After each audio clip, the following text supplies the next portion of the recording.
Hello, my name is Marcel Danesi. I will be speaking about effective communication, what it entails. Um, to start off, let me say that what do we understand as effective communication? A, it is context dependent. It must make sense to people at the present, either both grammatically and in terms of lexicon, and also it must be relevant. I'll give you an anecdote. Let's say I went up to a bus stop here in Toronto and said to someone, "Whence cometh the bus?" That person would say, "Wait a minute, are you a Shakespearean actor? Are you trying to make fun of the situation? What is going on?" In other words, that is not effective communication. It can be considered ironic, it can be aberrant, but not effective. Effective communication is the ability to understand what to say at that point and make it relevant to the context. Now, advertisers have always known that in doing their taglines and slogans, how to make communication effective. That means how it can tap into emerging values, emerging changes, and use the slogan or other forms of verbal and even imagistic communication structures to bring it out in the language, in the ad, and therefore connect with people. I'll give you two examples. One of the first effective uses of communication in this way was Campbell's good slogan, which we know to this day. I mean, it has remained over 100 years. That's how effective it was. Why? Well, at the time, people did not eat outside of the family, and women in the family would cook meals and expected people to come to the table, eat slowly, and talk to each other and so on. But the world had changed. By the turn of the 20th century, there was no time in centers to stay at the table, and there was no time for women who were the homemakers at the time to make elaborate meals, especially at noon hour as children came home for lunch. So enter the soup can, and which could be used quickly, put into a pot, cooked, and be just as good perhaps as home cooking. Hence good. It tapped into this narrative. The world was changing, moving away from rural, family-oriented, family-centered living and values to more urban, different values. It was effective. It remained effective. And I guess it sold a lot of soup cans. Now, jump forward to the present time and Nike's "Just Do It." There's a different narrative going on here, a different concept, a different conceptual metaphor. Nothing to do with the family, but with the individual, with the focus on the self. I can do it. I can do everything. There's no reason to believe that you need the help of anyone. Just do it. Go ahead and try it.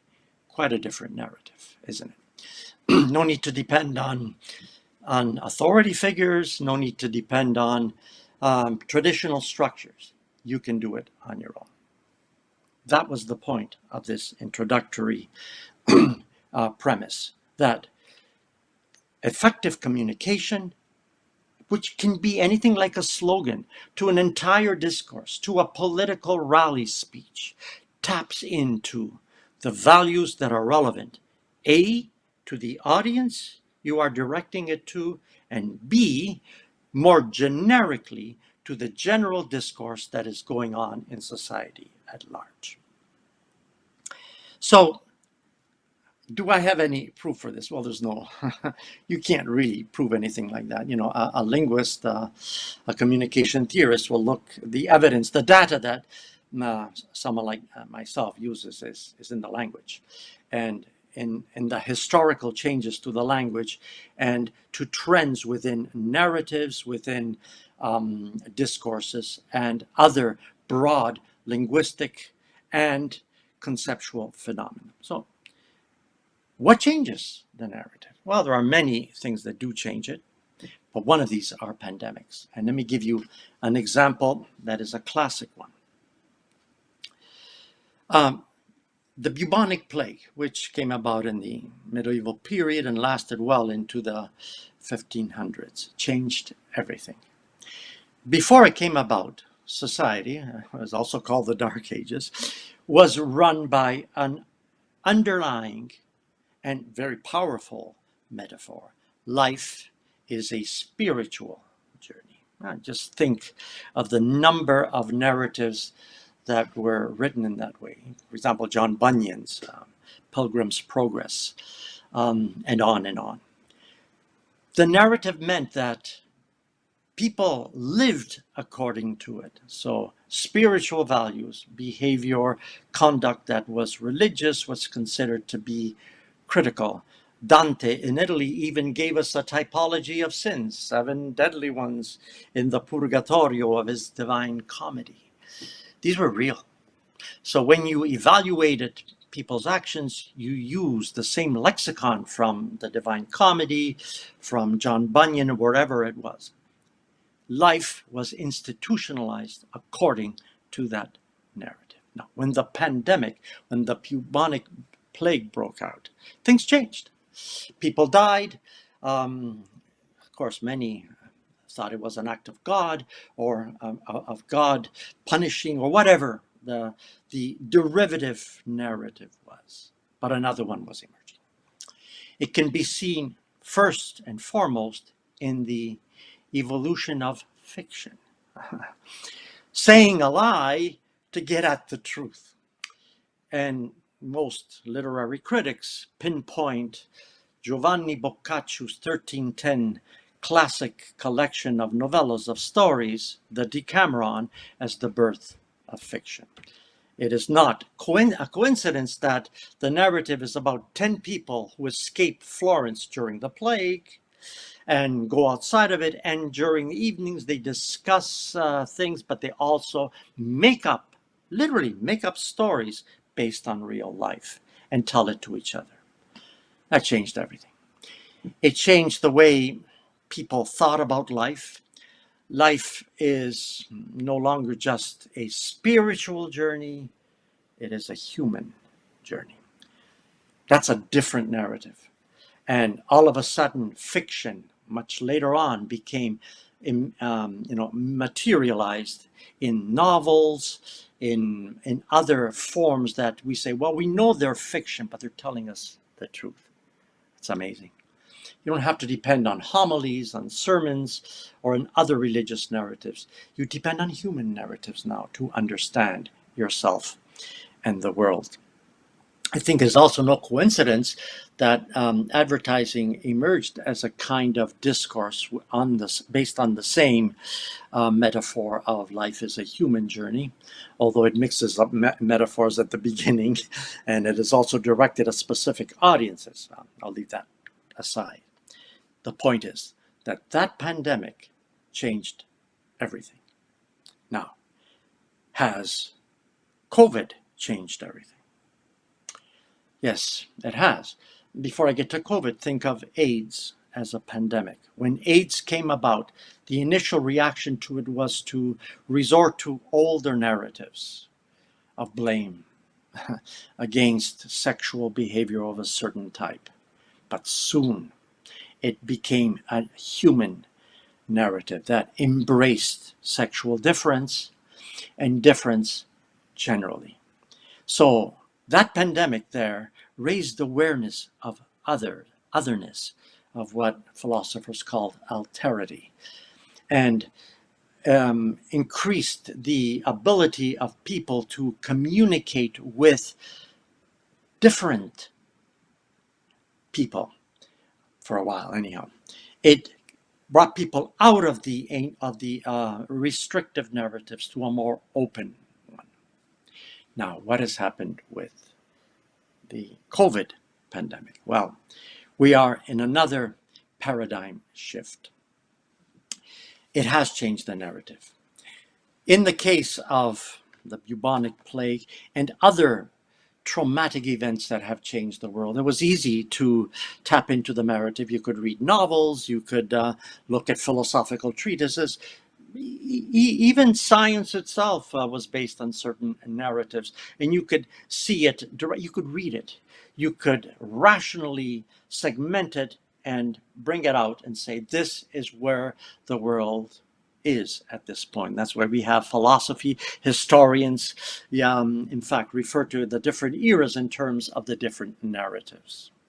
Okay, so what is happening now? Well, we're in an age of the internet, of social media, where emerging narratives are hard to coalesce, to coagulate into something holistic.